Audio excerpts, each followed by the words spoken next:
Good evening, everyone. It's time for another S-Chassis report, but this is a special S-Chassis report. It's going to be actually a Subaru report with special guest MrSubaru1387. He's here tonight to talk cars with us, talk shit on some cars, and shit on cars that need shitting on. Sounds like a plan. All right. Let's do it. Great intro. Solid. Right to the point. Good to be here tonight and get to talk with all of y'all. Thanks a lot for coming. So before we start, I wanted to, talk to you a little bit, do like kind of a little interview. Sure. What made you start your YouTube channel? Well, I started YouTube years and years ago just to have one when YouTube was, first starting off so you could post stupid videos online. And I later marketed that or changed it into the Mr. Subaru brand and started doing auto repair videos back in, I believe it was 2013, between the time I closed my last official auto repair shop and before I went to work with Snap-on as a Snap-on dealer. So in the interim there, I was watching YouTube and watching other guys like Eric the Car Guy and Humble Mechanic, and I was like, well, I've got experience with videography and photography and I can do this kind of work, so let's try my hand at it, and the rest is history, so to say. That's pretty interesting that you have videography experience, because honestly, I think it shows in your videos. They're better put together than Eric the Car Guy's. I've watched, both yours and Eric the Car Guy's for Subaru stuff, because I really like Subarus. I've had a few. I've got a Baja Turbo right now, but I would watch a lot of Eric the Car Guy, because back when I had a 97 Legacy, he had one, and everything that he'd work on, like, oh yeah, I need to do that, and he'd have a video on it. I'm like, oh hell yeah, that's awesome. And he had an element at the time too, and I had an element also. So he was kind of like my go-to for if I ever needed to fix the car. Right, that was like the early days, like 2011, 12, somewhere in there, when there wasn't very many good automotive channels on YouTube at the time. This is not good. And he was one of the good ones, and Humble Mechanic was in there, and of course Scotty Kilmer, and some of those were in there, but was a lot less populated than it is today. Scotty Kilmer, as popular as he is, he's a god. But his fucking videos are worthless. It's like, hey guys, 100%. I'm gonna show you how to change your brakes. First, you take the brakes off, and then you put new brake pads. Like, Scotty, right. you didn't show me shit, dude. He had a timing belt video that was just as good. I remember way back, one of his early ones when he was actually doing auto repair instead of just ranting in front of his little backdrop at his computer on his people's couch, comments now. On his couch with like the pillows in the back and shit. Right, just like 3 clickbait videos a day is all he turns out anymore, or stands in his driveway flailing his arms for TikTok. That's about all he does anymore. I watched a couple of your videos to get up to speed here. I'm not a Subaru person. I only know Subarus as the cars that explode at 40,000 miles. I don't know anything about Subarus, really. So I watched Why Subarus Are So Unreliable, Buckle Up, and Donut Let the Guys at Donut Media Near a Subaru. Oh, God. Yeah, that was a good one. Yeah. What I'm picking up here is that the main issue always is the owner of the Subaru. Not always, but like 9 times out of 10, the loose nut is the one behind the wheel when it comes to Subarus and reliability. Yeah, my loose nut's usually in my underwear. And so the head this fucking guy. So the head gasket issue from like the early 2000s, that's limited to the naturally aspirated Subarus, the 2.5? So the head gasket issue started in 97 with the introduction of the naturally aspirated 2.5 liter dual overhead cam engine, the EJ25D. And then it went into the EJ251, which was the single overhead cam naturally aspirated 2.5, carried over into the 253, and then the 253 was the end of the EJ series when the F series engines came out. So the 1.8, the 1.6, the 2-liter turbo, the 2-liter naturally aspirated we didn't get in the United States, the 3-liter flat 6, the 3.6-liter flat 6, the 3.3-liter. So many other Subaru engines never had head gasket issues, but since that one series of engine, and so many of them had the issue, like it's become synonymous with Subarus and all Subarus have head gasket issues, and the meme it is today. So the WRX, like an 02 to 07 WRX turbo. But these are not a problematic car unless you stick a cob tune on it and blow it up. I have seen WRXs 2002, 2007, all through the years, completely stock with 250, 350,000 miles on them. So if you keep them all stock and maintain them, stay on top of the maintenance, they will last. It's when, the kids get them. I say kids because I'm almost 40 at this point. They put the cold air intakes on them and don't tune them properly, and they lean the car out too much, or they put a big exhaust on, or they put a bigger turbo on. And it's the modification, the lack of knowledge behind modifications, and the lack of proper tuning. The cars were always set up from the factory lean for emissions. So when you start putting a big cold air intake on there, you add way more air and you lean it out even further. And that's when they started having the issues with cracking pistons and ringland failure. And all the issues they had right there were mainly tuning and modification issues, not so much keeping it in stock format. Okay, so lifespan of a turbo Subaru head gasket should be lifetime of the engine? Should be. Okay. Because it's a multi-layer steel head gasket. The issue with the head gaskets from the previous naturally aspirated 2.5s, the fact was that the head gasket was a single layer steel gasket and it had this graphite coating on it. And then after about 120 to 150,000 miles, that graphite coating started to fail. It would get brittle and flake off, and then they would leak coolant and oil externally or internally. The dual overhead cam EJ25D was known for internal gasket failures, whereas the 251 to 253 single red cam were known more for external leakage of coolant or oil. You put the turbo gaskets on the naturally aspirated engines and you really never have to worry about it again as long as you properly torque the head down and had it machined and it's perfectly flat. Yeah, good and flat. So that's the upgrade. Yeah, that's the upgrade. Put the turbo gaskets on and don't worry about it. I do have a couple more questions for you. First, what's the 1387 in your name? A really goofy one because Mr. Subaru straight out was just taken, so I had to add a bunch of junk at the end. So 87 is my birth year and 13 is my lucky number. As stupid as that is, that's where 1387 came from. I saw you say something about Subaru losing a class action lawsuit. What's going on there? Because you seemed really kind of annoyed that Subaru gave in on that. Okay, I know which one you're talking about then. I was about to say, Subaru's lost quite a few class action lawsuits in the last couple of years. So,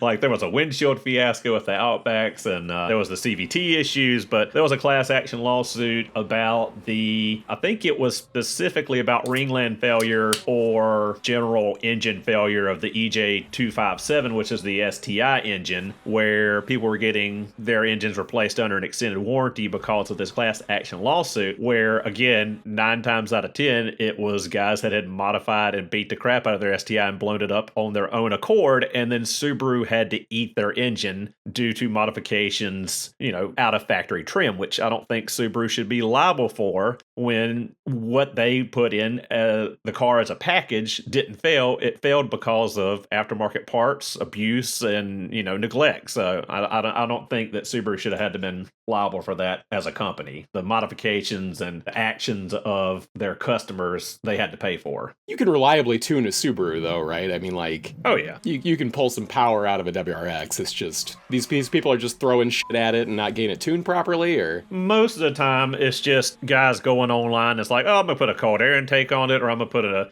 turbo back exhaust on it. I'm gonna put a blow off valve. Right, which is so ridiculous on a Subaru because it serves no purpose and it actually hurts it because they're tuned for the recirculation valve. You put a blow off valve and then you're dumping it to atmosphere and it's not recirculating back in front of the turbocharger, so the computer is also losing track of that air that was already calculated through the mass air sensor is now dumped to atmosphere. So there's a whole list of things that a lot of people that get a Honda Civic or a Camaro or a Mustang or something, they're used to putting long tube headers and a catback on it, a cold air intake on it, and just beating the crap out of it, not having issues. You can't do that with a Subaru because they're just more finicky to modification without a tune to back that modification. All right, so we're blaming these owners tonight, and that's good because that's kind of all we do here. It's the owners. Yeah. Not every single time, because there are factory defects, but the overwhelming majority seem to be, self-inflicted wounds. Gotcha. Yeah. So what got you into Subarus? My first experience with Subaru, I live in South Carolina, so Subaru's not a big thing here. We don't have snow, we don't have winter.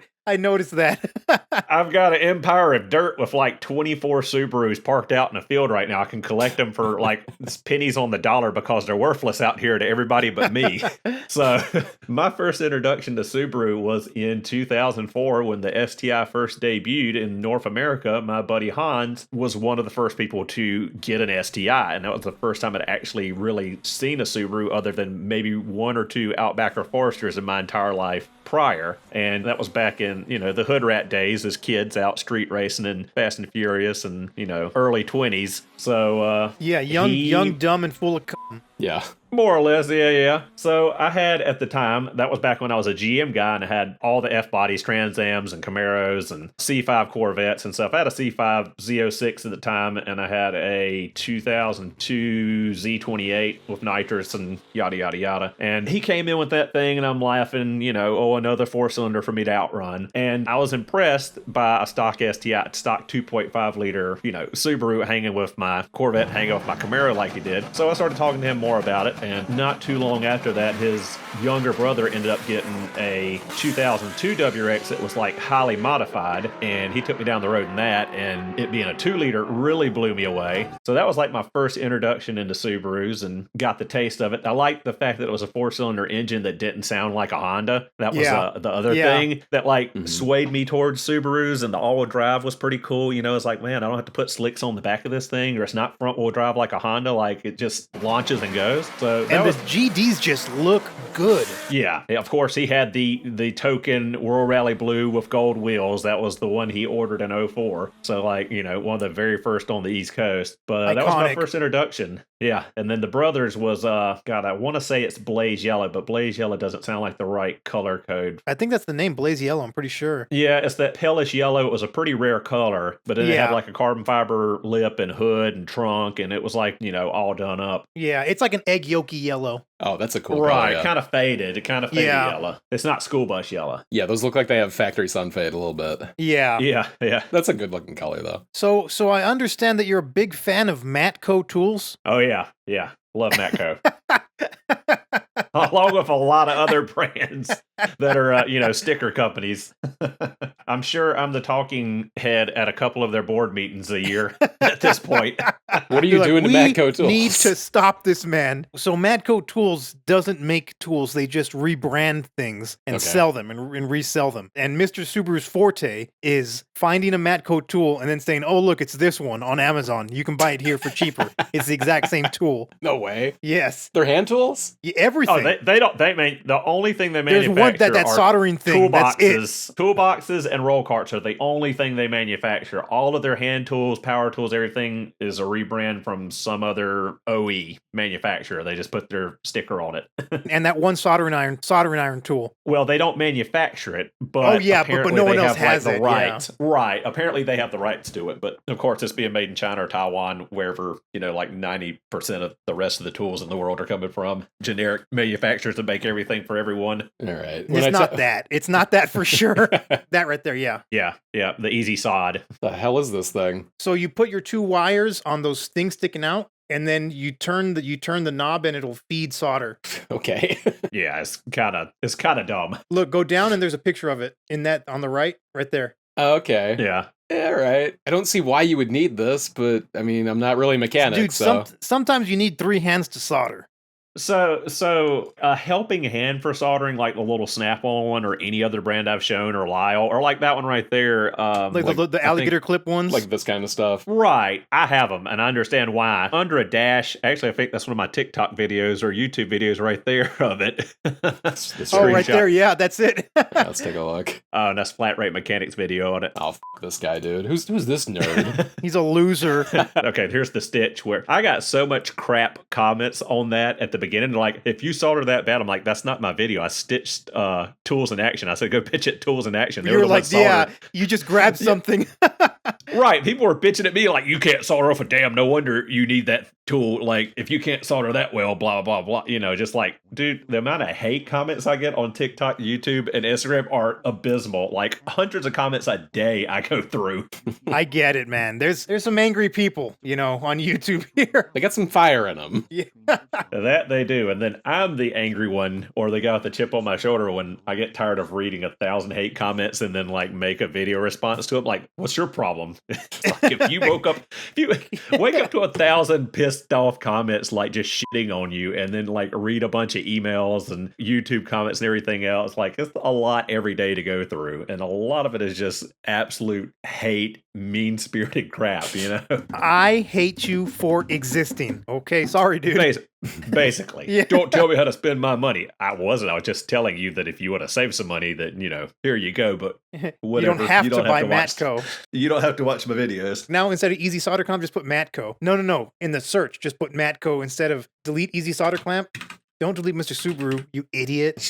Hold on. That's Matco? the original. That's the original video right there. I actually did 2 videos on that one because of so much backlash. What do you want me to look up here? Well, Netgear? just like all the Matco videos that are, it's all, it's a rebranded bunch of tools? shorts. Yeah, it's a bunch of shorts that shows what the rebranded Matco tools are. Now, I've got pinned as the anti-Matco guy, but I do this for Snap-on, I do it for Mac, I do it for all the other brands too, but Matco just seems to be the one that people just are always tagging me in videos on TikTok. Hey, Mr. Subaru, who makes this tool for Matco? It's just become more Matco centered than Snap-on or Mac or any of the other tool brands out there. Cornwell Right. I mean, I cover all of them or try to cover every brand, but then of course I still get painted as a fanboy or a paid shill for this brand or that brand because, you don't talk enough crap about this brand. You only talk crap about this brand. It's I shit on all the brands and I own all the brands. What do you want from me?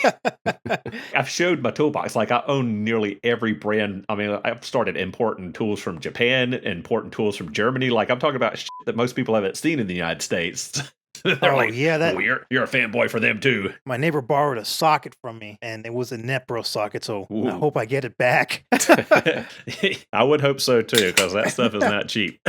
Oh yeah, that was the detective video there where I found the U.S. patent number, went through the patent number, found the inventor, that was a found cool his one. company, cross-referenced it to another one. That thing looks like shit, though. I feel like It's horrible. I guess if you had it in your car and you needed to crimp something on the fly, it's better than nothing. But it looks shitty. Well, see, the thing with it is that a lot of people are like, that thing's crap. Why would you have it? I bought one. I had to warranty it 3 times. It's I don't have it. I don't own it. I'm not endorsing anyone to buy it. Someone literally just asked me, where did this come from or who makes it? That's I figured the it question out. I'm answering. Yeah. That's the question I'm answering. I'm not endorsing the tool. I'm just saying, this is what it is. If you want to buy it, here's a link on Amazon. If you want to buy it, I wouldn't buy it. I don't own it. I'm not telling you to go buy it. But if you want to, here's the option to. Matco exposed. I mean, it's pretty neat, but in actual usability, it's crap. Because one set of jaws crimps and one set of jaw strips, but the thing hangs up and the spring breaks and it does it flip and all kind of crap. So whatever. I don't like those strippers and crimpers of that style anyway. The ones that are just like pliers. Right. I like the clamper or the ratcheting crimper. Right, yeah, with the square. Yeah, with the square end, because it's I don't know, I always feel did I squeeze this motherfucker hard enough? And with those ratcheting ones, you did, because it goes all the way and comes back out. Right. Just use wire nuts, dude. Use the Wago clamps if you're doing home electrical. Let's look at some cars. Oh, what was your first Subaru? My first Subaru I owned, I'm pretty sure it was a 94 Legacy L-Wagon that I bought for $400 that had been in a front-end collision, and I had to put a hood, radiator support, all the front end on. Ended up calling the car Patches because I think it's 5 different colors. I still have it right now. It's still in my yard beside my SVX. But it's like a teal color. It's got a gold hatch, a white hood, a silver bumper, a blue fender. I can't remember. It's 5 or 6. It's like a what's the Volkswagen? The Jetta, the Harlequin. Harlequin. Yeah.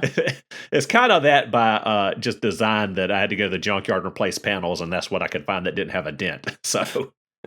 Good old Patches. I think it's got 320,000 miles on it on the original EJ22, original head gaskets, original 5-speed transmission. So old EJ22 you couldn't kill. Yeah, those things will run forever. They got no power, but I mean they'll get you everywhere. Not quickly, but they'll make it. All of 100 and what was that? 125 horsepower. I think so. 130, something like that. Maybe in the later ones. Shukizi in YouTube. Are EJ20X swaps viable? Seems like a popular replacement for the EJ25 non-turbo. Thoughts? Yes, if you want to deal with all the AVCS stuff. So most people that get the JDM engines make the mistake of just trying to replace one for one. And then you got to deal with all the wiring issues, the PCM, all that crap. I tell people, just take the freaking heads off and use it as a short block. And then you don't have to worry about, did this one have EGR or did it not have EGR? And, does this one have AVCS or does it not have AVCS? Just use the short block, use your heads, your wiring harness, everything that's already in your car. And you don't have, it's just a plug and play. Basically use a short block and you're good. Right. Put your own heads on it. Okay. Yes, you're putting 2.5 liter heads on a 2 liter, but it's a minimal drop, and at that point, I mean, you can run a little bit more boost anyway. So Yeah. there's not really an issue. I mean, the Frankenstein mini-me swaps or whatever that people have always done, where they put EJ22 heads on a 2 liter block or 2 liter heads on a 1.8. You know. Yeah, or 2 liter heads on 2.5, or the closed deck EJ22 block, the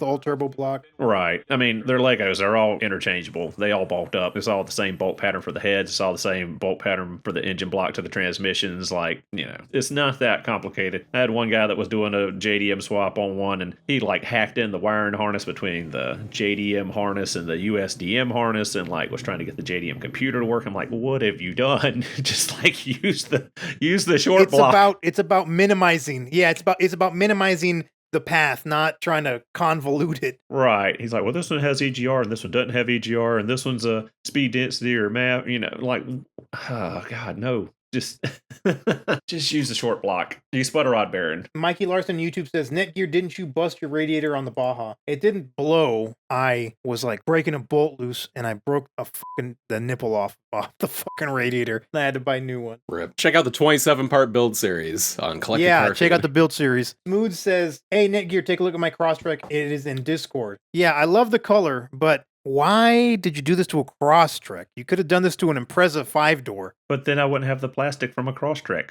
It looks good. I like it. But I would have done it to an Impreza and saved money. It's the same people that slam Outbacks. Like, I don't understand that. In the older generations, I do. In the new generations, because you can't get a legacy wagon anymore. But yeah, still. and you know, that's when I buy my wife right now drives a 17 Outback 3.6R, and when it becomes mine, I want to put legacy suspension on it and make a wagon out of it. You know, the wagon that wasn't available in 17. Right. What happens to the Baja when you do that? Nothing. You're just going to have like 5 cars. Yeah. All right. Why not? Yeah. I'll tell you why not. Because he said he was going to sell this fucking car about 2 years ago, and he still owns it. My daily, I can't sell it. It's the big payoff to the build series. I mean, right now I've got an 02 LL Bean Outback. I got a 13 Crosstrek. I got a 13 BRZ. I got a 04 Duramax Dually. Actually, I was on Marketplace before we got on here, and I'm probably going to go buy a 2016 Outback tomorrow. For Christ's sake, dude. And then I got a field full of like 25 Subarus, 24 Subarus last I counted, like parts, cards, and projects I haven't fixed the flip yet. God damn. How's the BRZ treating you? Good. Knock on wood, I haven't had any major issues with it. I just caught up on all the maintenance and like a couple little knick-knack things. I love it, but like it's a little small. I mean, I'm 6'4" and like 220, so like folding up and out of it is kind of a pain, but otherwise it rides really good. It gets like 34 miles to the gallon. It's the best fuel economy car I think I've ever owned, as funny as that is. I need to get back into the Crosstrek or Outback, something with a little more space. Yeah, they are small. You don't have to answer this if you don't want to, but what's your personal property tax looking like owning 50 cars or whatever the hell you just said? Like, do you have a dealer license or do you just... I don't. Okay. South Carolina, we don't have emissions testing. We don't have annual safety inspections, and you don't pay property tax on a car unless it's tagged and registered and insured. Okay. And that's based. That's pretty based. I've got a farm, so like all my property tax on my property is like dirt cheap because it's ag, and then I've got farm plates on my dually and a couple other things to keep that stuff cheap. So gotcha. It's honestly not that bad. I think my property tax is like $20 a year on my Outback, and I think my Crosstrek is like $80. Like once they get over 200,000 miles, you get a huge discount, and like once they're over like 20 years old or the 15 state years is old, like, you oh get yeah, huge discount. It's a piece of shit.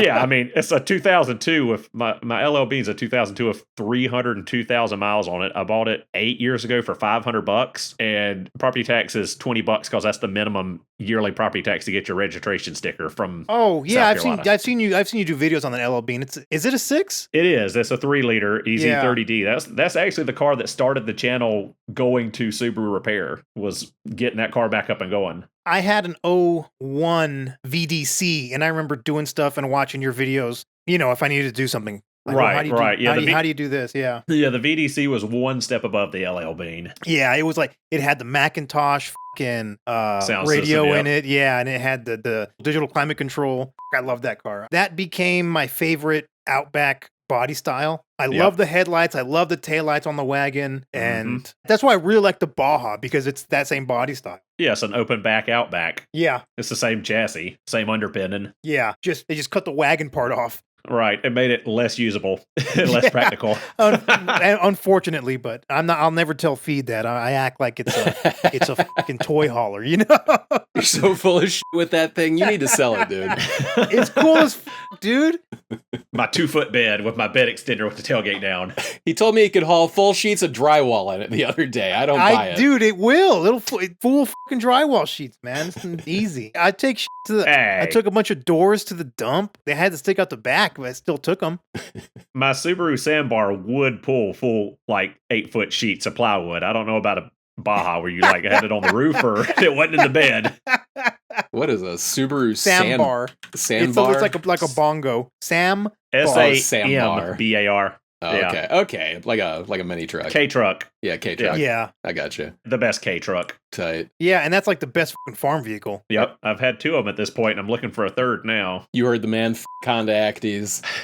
Well, here's my reasoning between this. All right, so all of the K trucks are capped at 660 cc's. Subaru is the only one that had a 4-cylinder engine that was a rear engine design. All the rest had 3 cylinders and they were midship. And the Subaru was the only one you could get with a supercharger. So, Based. Huh. Yeah. Yeah, so I'm argument. assuming that makes it way easier to work on. Oh, they're extremely easy to work on. Like, I watch a couple of actual Japanese mechanics YouTube channels, and like, I envy the cars they work on in Japan. Like, just the K vehicles are so simple and so easy to work on. But then watching them in 2023 rebuild brake calipers and rebuild alternators and starters is just mind blowing too, because we're such a disposable, society that we're part swappers. Nobody rebuilds alternators anymore, and if they do, it's an old as man that's like, oh, I'm probably only gonna do this for another year, and then I'm gonna die. Talking about alternators, I do still rebuild alternators because Subarus are really finicky with their alternators, and every reman I bought from a parts store literally burns up as soon as the warranty's over. So I was able to find a company online that actually sells the voltage regulators and everything you need to go through an alternator. God, what was it? Because it's really not it's not a whole lot to it. Really, it's not. It's just one of those things that it's easier for people to buy it. We live in such a disposable society in America. Right. I mean, I can rebuild. Okay, so a Subaru Outback 3-liter factory alternator from Subaru is $480. One from the parts house is like $200. I can get the kit to rebuild it fully with the bearings for like $60, and it'll last way longer than any reman from the parts store. Yeah. I've actually got, I think, 2 videos on rebuilding Subaru alternators. I think I did a SVX one, and I think I did a 2.5 liter alternator. And I've done several videos on rebuilding the power steering pumps. They still make power steering pump rebuild kits. Subaru offers them, and it's way better than putting a reman on it. I've had so many issues with remans squilling or leaking compared to just resealing a factory one. My power steering pump on the Baja Turbo, it was leaking, and it's like a fucking impossible pump to find. And I ended up rebuilding it. I bought a couple rebuild kits, and I was able to piece it together. But yeah, that turbo pump is different than the naturally aspirated 2.5 pump for whatever reason. So they don't have a kit for it, but like most of the parts in that kit work, but then you got to kind of piece it together. The main issue is the O-ring, or the flat impregnated gasket between the body of the pump and the back plate. That's normally where they leak, and they leak really badly. It's just that gets old and then it does that. Or the O-ring for the suction line at the top will start getting brittle and suck air, and they whine. Yeah, it'll whine, and there'll be bubbles and shit in the in the reservoir. Yeah, here's my Baja right here. That's when I got it. And dude, I spent a lot of fucking money on this car. That's why you're not selling it. Let's be real. You're not getting that money. But I went balls deep into like every hose. I bought it from Subaru parts deal. Right. And every hose has changed. It's like it was a really good rebuild. I remember you posting everything you were buying and being like, "No, dude, I'll get the money back. This is gonna go for so much money." I'll still get the money back. I'll still get the money back. I can break even still. When? You're never gonna sell it. How are you gonna break even if you own it forever? It's making his money back in use. Enjoyment and love. Yeah. Fulfillment of my life. You got 2 S13s just sitting there. And you're driving this. It is me, and YouTube says, I woke up in a new Baja. All right, one time. Just one time. I woke up in a new Bugatti. I woke up in a... Oh, you probably have the volume set high on that. Oh, yeah. Sorry Sorry if I ear raped you, I got ear raped in my AirPods. So go to, how do you fucking open soundboard?